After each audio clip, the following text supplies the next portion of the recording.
Scaling from a raw-boned minor leaguer to a big league starting pitcher in a matter of 2.5 seasons, it may seem like Kyle Freeland is an overnight success. However, the road to the Colorado Rockies rotation was a long and winding one for the Pride of the Aces, one that began after a rough sophomore season at UE. After my sophomore year, it was kind of an up and down year, and then got the opportunity to go to the Cape Cod League.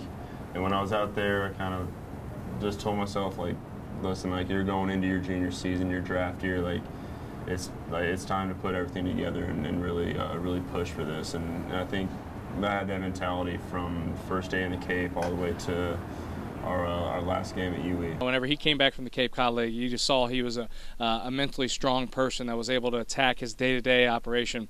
His 7-day pitching program really kicked up the intensity, and it was great to see that he showed consistency with that. So his development coming from the Cape Cod was leaps and bounds. A 10-2 record with a 1.90 ERA, not to mention the second most strikeouts in the program's history, landed Kyle on practically every All-American team, as well as a semifinalist spot for the coveted Golden Spikes Award. However, the title that means the most to him is the MVC regular season crown he helped lead the Aces to.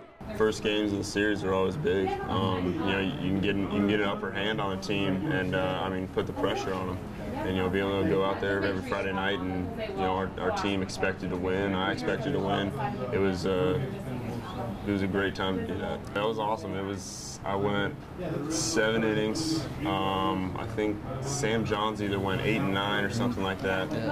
But I just remember being on the edge of the dugout, waiting to sprint out there and grab somebody and start jumping around. And you know, they hit that line drive right at Shane, snagged it, and it was over. And we all just went sprinting out there.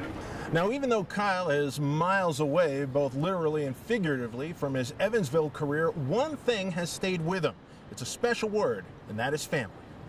It's a tight-knit group there. I mean, I remember when I took my visit there in high school, I remember like noticing how small the campus was and getting the feel for how close everyone is, and especially on the baseball team. Once an ace, always an ace in our program is what we try to really provide. And that started with Coach Brownlee, the culture that he created back in the day, and it's just passed it forward to myself. And this program is bigger than each and every one of us. We're just along for the ride and to enjoy it and to make special friendships and bonds that'll be with us for a very long time. It's a family atmosphere, and I mean, family takes care of family at Evansville, and that's one of the things I loved about it.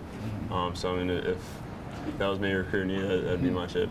It's a family atmosphere. And even though his career has entered the stratosphere, that bond with his Aces teammates endures to this day. Incredibly close. I mean, you look at the Cincinnati series we had almost the entire team from 2014 there in support, and it was awesome seeing all those guys and, you know, being able to regroup. For the Aces Insider, I'm Joe Downs.